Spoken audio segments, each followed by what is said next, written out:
Welcome back to the 2022 Save the Frogs World Summit. We have a very special guest speaker, Tom Biebighauser, wetland expert, mentor to myself and many people in the Save the Frogs community and elsewhere who are interested in wetlands. And Tom, you've got 45 minutes. Tell us all about vernal pool development and restoration. Thanks, Kerry. I'd be happy to. All right, we're looking at a constructed vernal pool here, and vernal pools have a number of names. Some people call them vernal ponds, others call them ephemeral wetlands.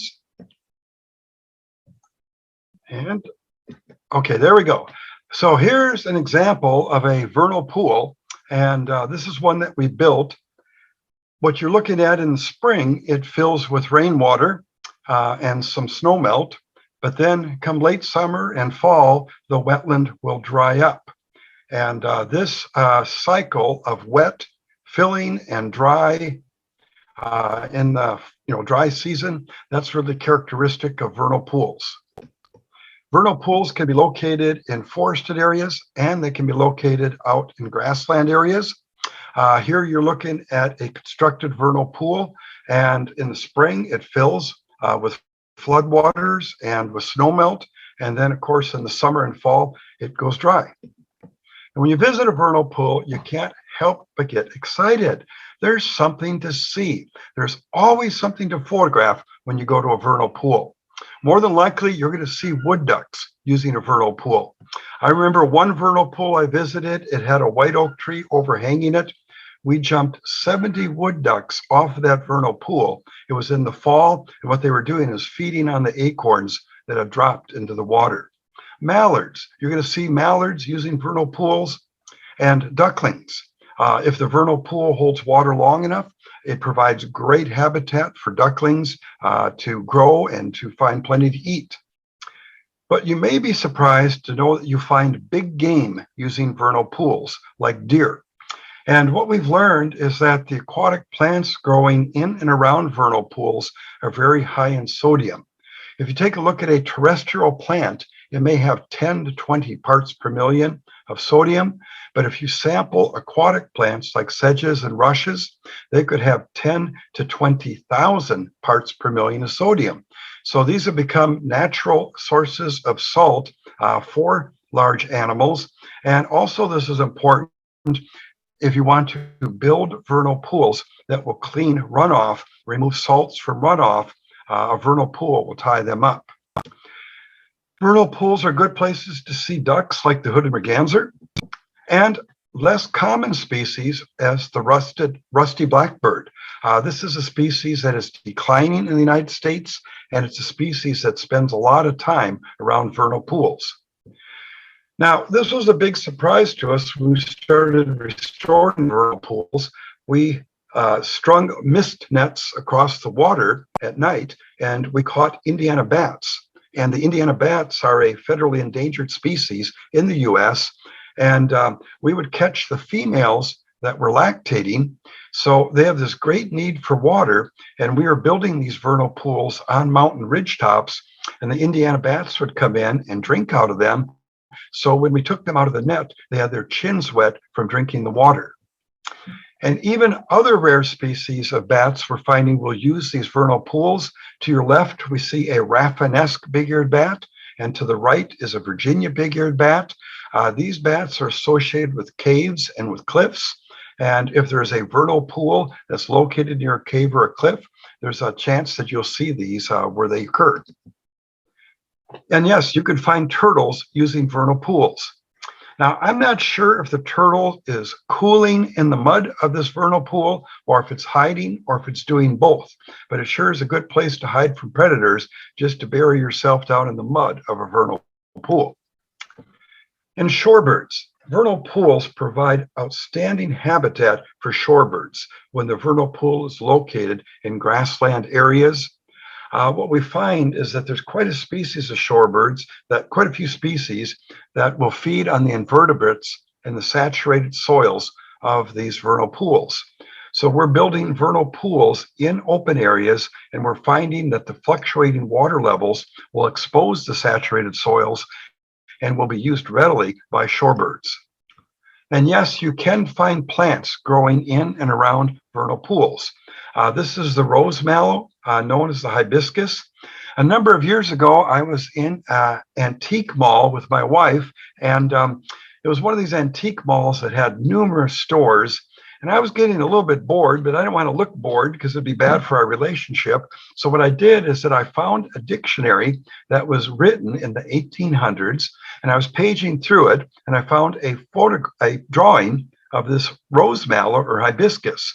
And the caption said, "The rose mallow is also known as the marshmallow, and this is how they used to make marshmallows. They used to crush the stems and get the juices out to make marshmallows, but nowadays everybody uses corn syrup."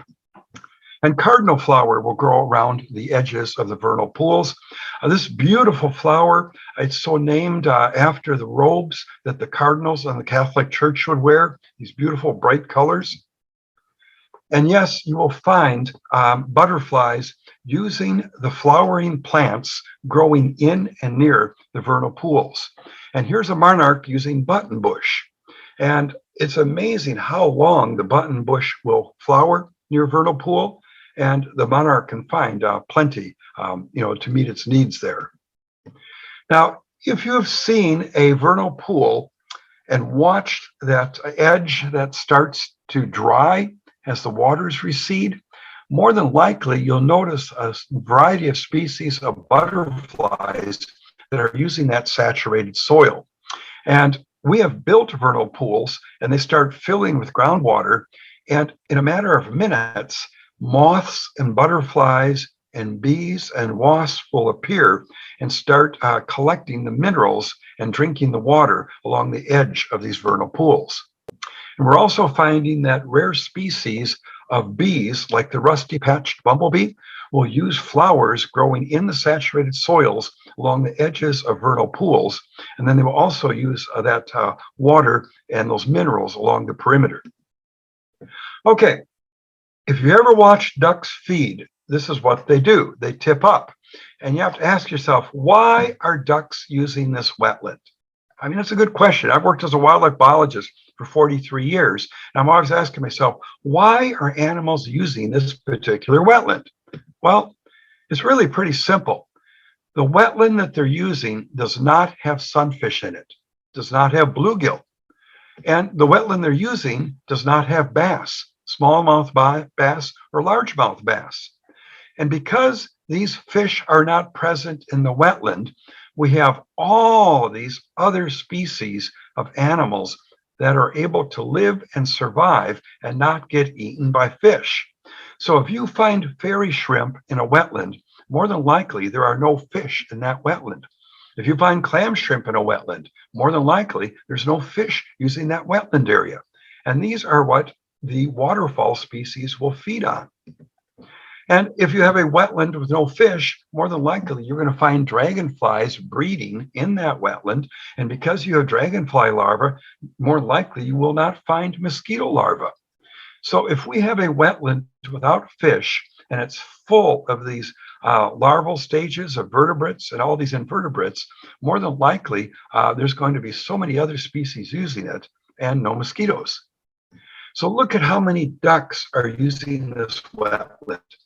Now, I survey wetlands on a regular basis for waterfowl, and if I see this many ducks using a wetland, I'm convinced that the wetland will dry once in a while, and the wetland doesn't contain fish. It's a vernal pool. Now, here is a vernal pond that we built, and this one we built in British Columbia, Canada, and it's only 1 year old in this photo. It's gone through 1 year of growing season. Now, I have a test for you. I'd like you to count the number of ducks using this new vernal pool. We flew over it with drone. We snapped this picture. There's a lot of ducks on this. If you look at the logs we placed, many of the ducks are loafing on the logs. You can also see them feeding in the shallow water. There's 86 ducks in this wetland, and this wetland is about 1 acre in size. That's a lot of ducks using a wetland. Okay, we know that vernal pools or ponds have great value to amphibians. And this is a typical vernal pool that's located on a mountain ridgetop, and it has clay soils that are holding the water, perching the water. Well, the reason these pools are supporting a diversity of amphibians is because they don't have fish in them like bass that eat frogs. Now, when I was a kid and I'd go fishing, we would try to find frogs to use from bait. And that's really why I'm building so many wetlands now. I'm trying to make up for my past transgressions. And these fish are very deadly. Not only will they go after the adults, but they'll also go after the eggs and the larvae. So if you look at a wetland and it doesn't have fish, you'd say, well, that's a good thing. It's going to have all sorts of amphibians. But more and more wetlands are dominated by the American bullfrog. And west of the Mississippi River, it's a non-native species. And bullfrogs will eat everything. And they require at least 2 years for their larvae to develop. So what they're really doing well in is the perennial water wetlands. But if you don't have bullfrogs in a wetland, then that tells me that more than likely that wetland dries and the bullfrog is not able to reproduce. And without the bullfrog in the wetland, there's a good chance you will find successful breeding by a wide diversity of frogs, including the spring peeper, including the chorus frog. Again, these are species that breed successfully in wetlands without fish and without the bullfrog, and wetlands that dry every year. And also the toads. What we find is that the toads will spend so much time in the very shallow water that's warm, and this water is either soaking in the ground or evaporating, and it's a race for them to metamorphose before it dries up. And also in these vernal pools that dry every year, you're likely to see marbled salamanders breeding. And the wood frog. I mean, this is the poster animal of vernal pools. If you have wood frogs breeding in your vernal pool, we consider that vernal pool to be a very healthy ecosystem. And if you ever held the eggs of bullfrogs in your hands, it's like holding a bunch of eyeballs. But where do we find the wood frogs breeding? We find them breeding in the vernal pools that dry every year. If the vernal pool doesn't dry every year, then there's a chance that newt populations will increase in that vernal pool. And where I live in Kentucky, if the vernal pool doesn't dry every year and it doesn't have fish, we will have wood frogs laying their eggs. But the red-spotted newts have built up such high populations that they eat all the wood frog eggs, and they'll eat the larvae, and you won't have any reproduction. So this is why it's so important to many species that the vernal pool dry every year.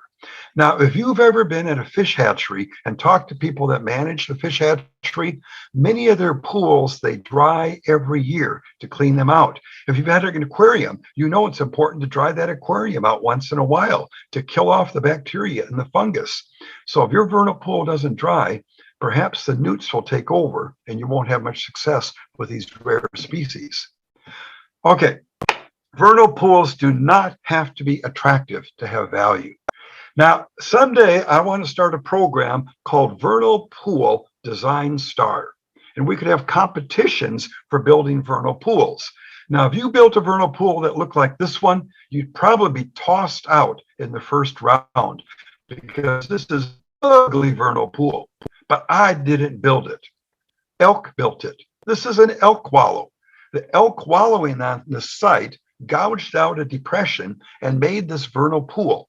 And in this vernal pool, we found frogs, frog eggs, and a whole host of invertebrates. So it's a healthy ecosystem, even though you wouldn't want to look at it every day. Here's another vernal pool. This vernal pool is drying. We constructed this one. It's doing what it's supposed to do. Summer is approaching and the water is starting, to soak into the ground, to evaporate. Now, when I build vernal pools with people and they go dry, I typically get phone calls and emails, and they're saying, Tom, your wetland went dry. And I went, what time of year is it? Well, July. I said, well, that's good. That's a good thing. This is what we want to happen to these vernal pools.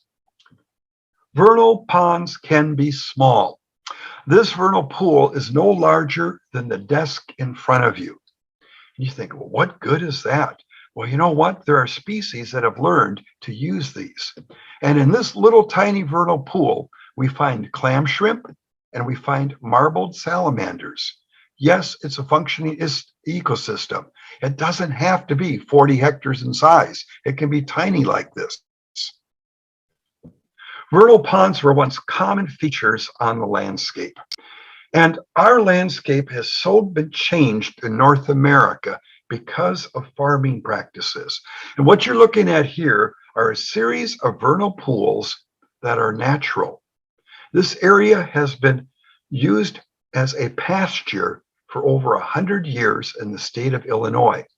They never drained it and they never leveled it to make it cropland, to grow like corn and soybeans. Gives an idea of the density of vernal pools on some of these landscapes before drainage. Vernal pools are easily filled using a tractor or a horse and a scraper. This gentleman here is filling in a vernal pool in his farm pond using the scraper blade on a tractor. And for many, many years, people have been draining vernal pools and wetlands using ditches. And see, here we have 4 horses that are pulling a scraper blade, and they're shaping a shallow ditch to drain vernal pools. You're looking at a drained vernal pool right here. The ditches you see come together at right angles. They form a T. These ditches may have been dug by hand in the 1800s, but they're still working. And what this individual has done is that they've drained the vernal pool so they could raise crops. And in this case, they were probably raising tobacco on this land. And after they stopped farming, the ditches continue to function and are still draining the vernal pool. But you know, digging ditches is not the best way to dig a wetland, because when you dig a ditch, you separate your field in 2. You have to get across that ditch, and the ditch will erode, and maybe beaver will block it. So what people learned in the 1600s and earlier is that when you dig a ditch to drain a wetland, put a box in the bottom of it, or maybe put a rock structure in the bottom of it. And then, you know, they learned that you can fill it with soil and then farm over the top. And here we have where buried drainage structures should be placed to drain a wetland area. They call it a pond, we call it a wetland, but these are buried drainage structures that would drain that wetland. Classes have been taught for many, many years on drainage. Engineers have gone to school to learn how to drain wetland.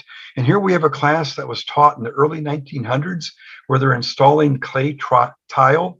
And what they're going to do is cover these with soil, and they will passively drain the wetland, lower the elevation of groundwater. Can you pick out the professor in the photo? Yes, he's the one that's dressed really nice. You know, I've dug some ditches in my life, but I've never put a suit on to drain them, to put them in. Okay. So when building a vernal pool, a person needs to look for drainage structures. And here we are working on a vernal pool project. And we found these clay tiles that were installed maybe in the early 1900s to drain the wetland. What does a vernal pool that's been drained look like? You're looking at one right here. This is the practice of making land, L-A-N-D-S, lands. What the farmer did here years ago is that they plowed a series of ridges or beds in their field, and we call these lands, and they farmed them for years. Now the area is no longer being farmed, and you can see the ridges or lands are still present. Well, you see the water in those linear ditches? Those really aren't ditches because they're not draining. They're what we call dead furrows. If you ever see this pattern on the landscape, you are looking at a wetland that has been modified for farming. And it's a great place to do a restoration project. Does this look like a drained wetland? No, doesn't to most people. But if you look closely, you'll see a ditch running right down the center of this photo. Now, Tommy Counts, a biologist for the Forest Service, attended a workshop that I taught where we built a wetland from start to finish. And that fall, when he was deer hunting, he realized that he had been hunting deer over a drained vernal pool. And he sent me this photograph showing the ditch. And he went on to build a beautiful wetland at the site. So yes, vernal pools can be restored. It is so important to protect vernal pools if they're present on the landscape, but with so many of being filled and drained, there are so many opportunities to bring these back. Okay, so here is a vernal pool in the spring that we built on the Danube National Forest in Kentucky, and here it is in the fall when it dried. And we can build these vernal pools using a variety of techniques. Most of the time when we build a vernal pool, we use an excavator. And you're looking at a fairly large excavator here, and it's building a vernal pool. And this is on the Tahoe National Forest in California. And we're building this to provide breeding habitat for the California red-legged frog. Now, here's a farm field. It used to be a wetland years ago, and it's on the Muscatatuck National Wildlife Refuge in Indiana. And we wanted to build a large vernal pool here to provide habitat for the sandhill crane. Well, we went ahead and built it, and I was sent this photo in the spring. And you're looking at over 1,000 sandhill cranes using the vernal pool and the surrounding wet meadow. Very impressive. We're building vernal pools to provide breeding habitat for the eastern spadefoot, a rare species in the eastern part of the United States. And I've been working with Mass Audubon on Cape Cod, Massachusetts for 10 years. Ian Ives is the key person I've been working with, tremendous individual who's done so much to help the eastern spadefoot. So Ian and I look for places like this. We look for ditches. We look for vernal pools that have been drained on Cape Cod. We look for canopy gaps in the forest. And then we bring in heavy equipment, of course, after we get all the approvals. We bring in heavy equipment like this excavator, and we dig a depression that's deepest in the middle. And here's the depression we dug. But now this won't hold a drop of water because the soils are sandy. We've done all our soil testing. We can't find groundwater. It's too far below the surface and it's sandy. So how do we get this wetland to hold water? Well, we're using an aquatic safe liner. These are fish grade. They're aquatic safe. They're actually safe enough for you to drink water out of. And what we've done here is that we've protected the underside of the liner with a layer of geotextile. And now we're placing the liner, and it's one piece, factory seamed, certified fish grade and aquatic safe. We'll put another layer of geotextile over the top. And then we'll trim the liner and we'll anchor the top edge with 12-inch long landscape spikes before we cover it with soil. And right here, you see the excavator operator covering the liner with anywhere from 15 to 20 centimeters of soil. The excavator is not allowed on the liner. Anytime you put heavy equipment on a liner, it can cause the liner to rupture, to shear, and it will not hold water, and you won't know why. So under no circumstances allow heavy equipment on the liner when you're covering it with soil. And then what we do is that we mulch using clean straw, and this prevents erosion, and also it grows a little bit of algae so that the larvae have something to eat in that first year in the vernal pool. And this is what a vernal pool looks like when it's going dry. It is not an attractive wetland. Most vernal pools are not good looking, but this is showing us it has a wet and a dry cycle. Let's take a look at it when it's filled up with water.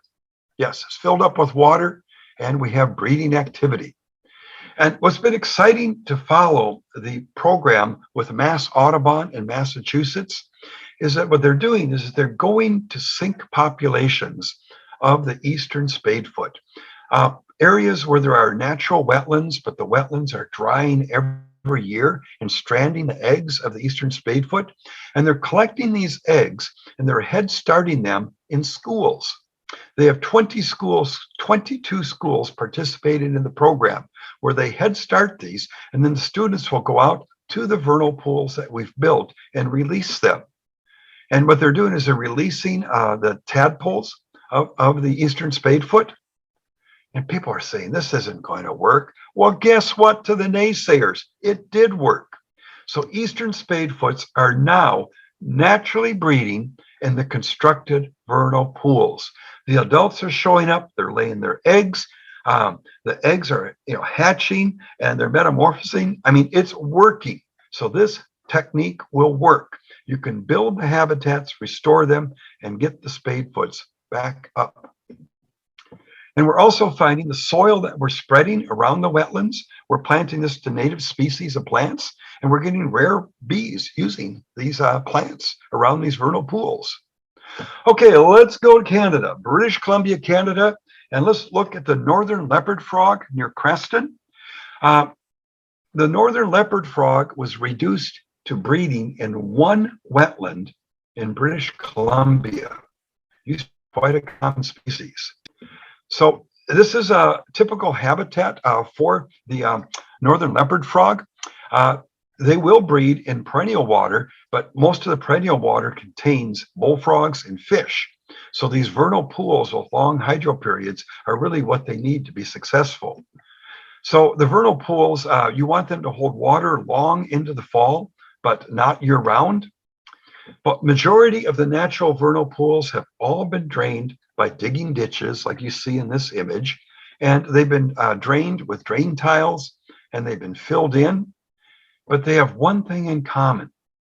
When you drain a vernal pool in British Columbia, it's going to become dominated by reed canary grass. That's just a given. So when we find dense areas of reed canary grass, that shows us that wetlands have been drained and that we should start looking for the ditches and the buried drainage structures. So I've been working with some great individuals in British Columbia. This is Marc-Andre Boucher. He is the manager of the Creston Valley Wildlife Area. And we're working on one of our first wetland projects to help the northern leopard frog and the Creston Valley Wildlife Area. And we have teams of people, dedicated biologists who really want to help the environment and are willing to make a mess to bring back these vernal pools. And here's the project that we designed. We designed 6 vernal pools on the Creston Valley Wildlife Area. Well, let's take a look at how they were built. Well, first of all, the time of year we built them. We waited until fall, November. I tell you what, it can be cold in November. And that's because we didn't want to run over any frogs or northern leopard frogs that could be migrating to the area. And this shows you how wet the area is. We had a dozer take one pass through the reed canary grass and look at all the water that puddled. So we had to bring in logs, and we placed these logs under the tracks of the excavator, and we used them to keep the machine afloat. So here you see the excavator beginning to build one of these vernal pools. Now this site has groundwater, but the groundwater fluctuates. So it gets high in the winter and spring, but then as summer progresses, the groundwater drops, it evaporates, and we have a vernal pool. So here the excavator is digging the vernal pool, making it deepest in the middle, staying afloat on these logs that the operator carries with him in order to stay afloat. And here's Ted Crane. Ted Crane has worked most of his career in the oil fields of Alberta. We talked him into building wetlands, and he's become one of the best wetland builders I know of. And here he is standing on these logs. If he were to step off the logs, he would sink. And he moves these logs as easily as you would move toothpicks on a table. And he can stay afloat and build these fantastic vernal pools. See the pink ribbon in this photo? That shows how we've laid out the wetland to be built. We bring in a dozer with very wide tracks. We call this low ground pressure. And that low ground pressure machine will stay up on the mud. The dozer pushes the soil away from the excavator. The excavator digs the vernal pool, the dozer pushes the soil away, and then the dozer spreads the soil. And what you can do with the soil is you can farm on top of it, you can plant crops, or you can plant it to native species and help many of the pollinators. So what's a vernal pool look like the day you build it? Here's what it looks like. Notice how we've used pit and mound topography in the bottom. We made all sorts of pits and mounds and ridges. And we don't want it level, because if it's level and compacted, then we'll have an abundance of non-native plants like reed canary grass and cattails. So what we're doing here is that we're leaving it rough. So we have all this microtopography, so we'll be able to support the diversity of plants. Okay, what do these vernal pools look like after 1 year? This is an example. This is a wetland that we built, a vernal pool, And this is the first spring when it's filled. And here's a smaller one that we built. And here's a larger one where the water levels are dropping in the summer and it will soon be dry. And here's another vernal pool, and this is in July and it's almost dry.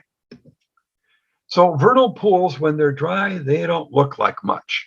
Now, I've led a lot of field trips to look at vernal pools, and people are just not impressed when you look at them during the fall, but it's so critical that they go dry. But some vernal pools where you have the saturated soils, you can get an abundance of wildflowers growing in them. You're looking at the plant here with the genus Videns, and this is tremendous for pollinators. This vernal pool has gone dry, and we have this wonderful seed source of native plants that are growing in the moist soil. And the bear use. In working on these projects in Canada, in British Columbia, the grizzly bear is one of the main users of these vernal pools once they start going dry. Now, this was a large bear that left these tracks. And the good news, the northern leopard frog is breeding in these new wetlands that we're building. We have a successful project. Okay, let's go to the state of Pennsylvania. The state of Pennsylvania, we've been working on a number of state parks to build vernal pools. Here we are at Kings Gap State Park. Kings Gap is known for its vernal pool preserve.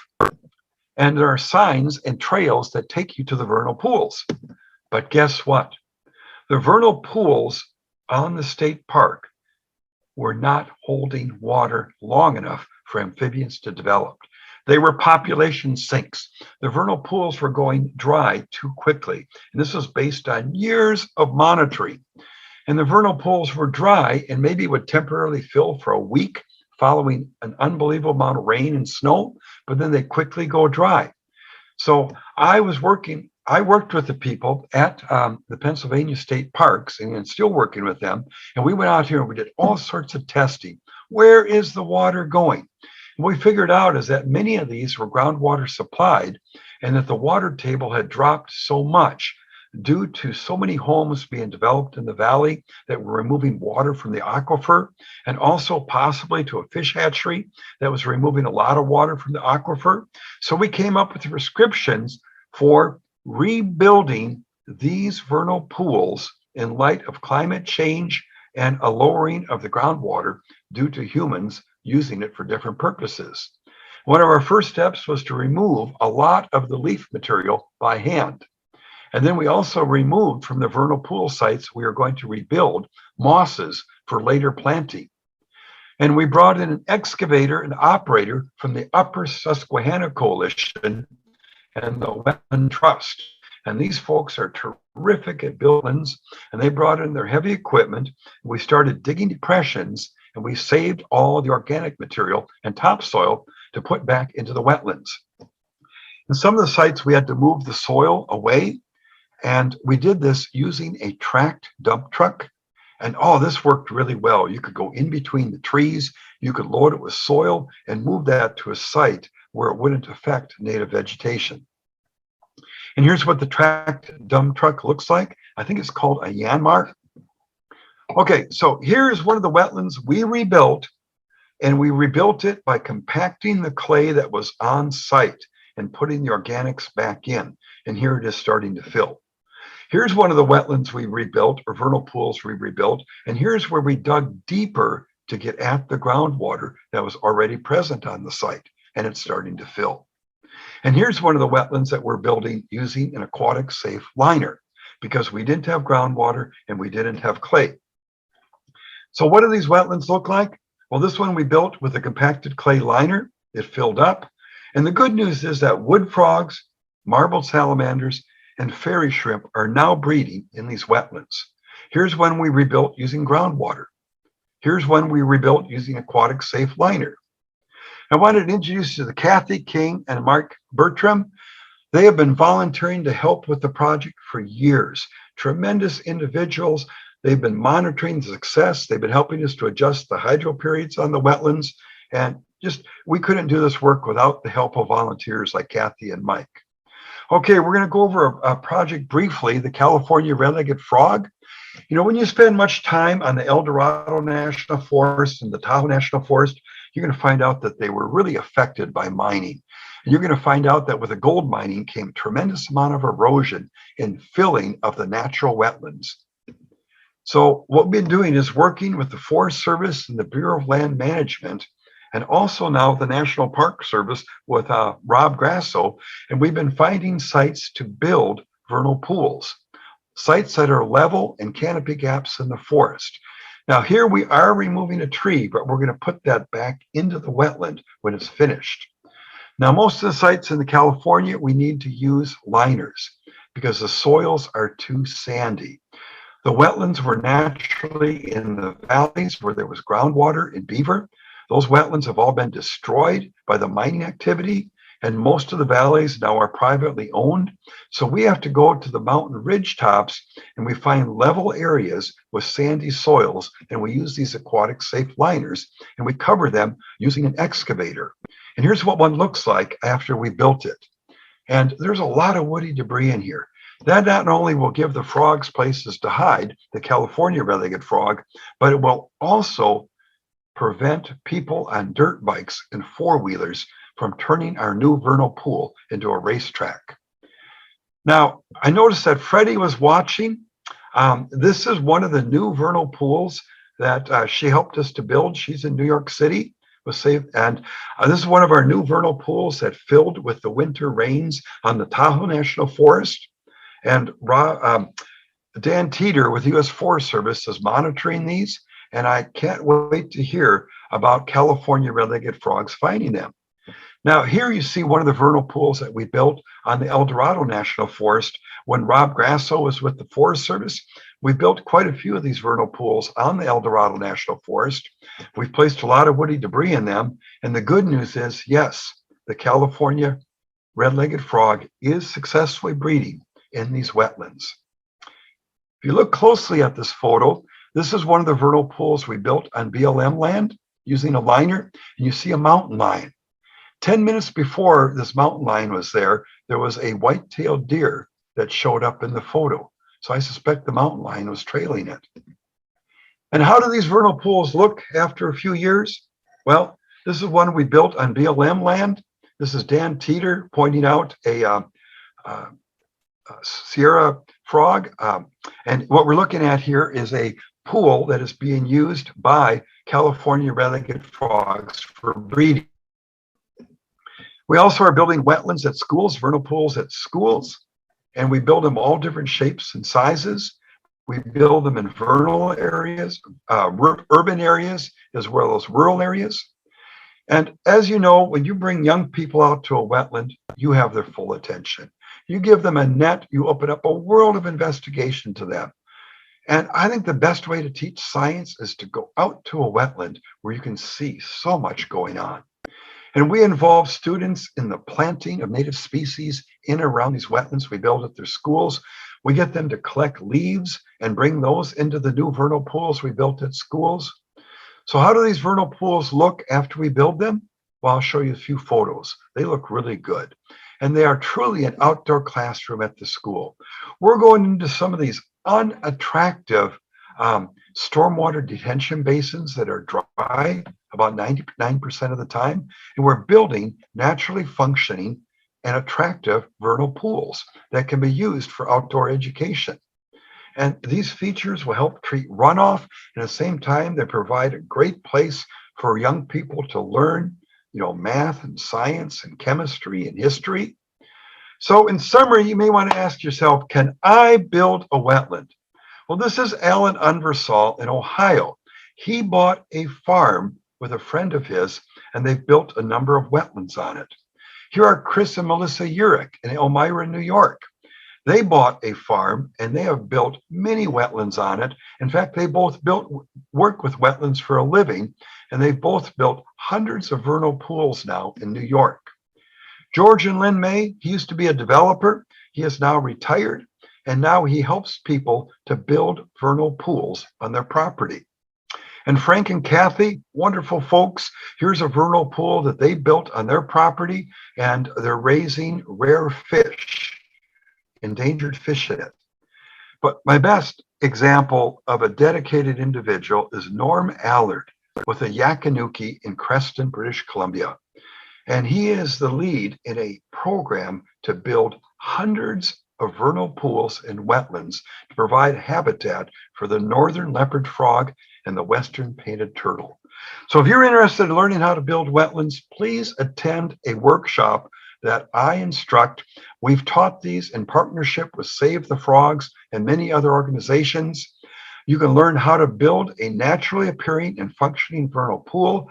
You're going to get your hands dirty learning about clay and groundwater. And you're going to learn how to take elevations and do the work, the engineering work that's needed to build these. And you might even participate in a competition where we build toad houses or houses for the California red-legged frog. So if you don't want to get your hands dirty, please let me know if you want help with a project to build vernal pools. I'm available to help you with the project. I'll visit the site on the ground with you. I'll build the wetlands with you. We'll combine it with a workshop. And I think you'll agree it's one of the most valuable things you can do to help the environment. So yes, you can build vernal pools. You can protect them. And they are just beautiful features on the landscape. If you want to learn, and also you could plant them to all these native species to help pollinators. Yes, these are beautiful habitats. If you want to learn more about building vernal pools and designing them, please read the books that I've written on the subject. You can take a look at these on my website. Thank you. Okay, Carrie, all yours. If there's time for questions.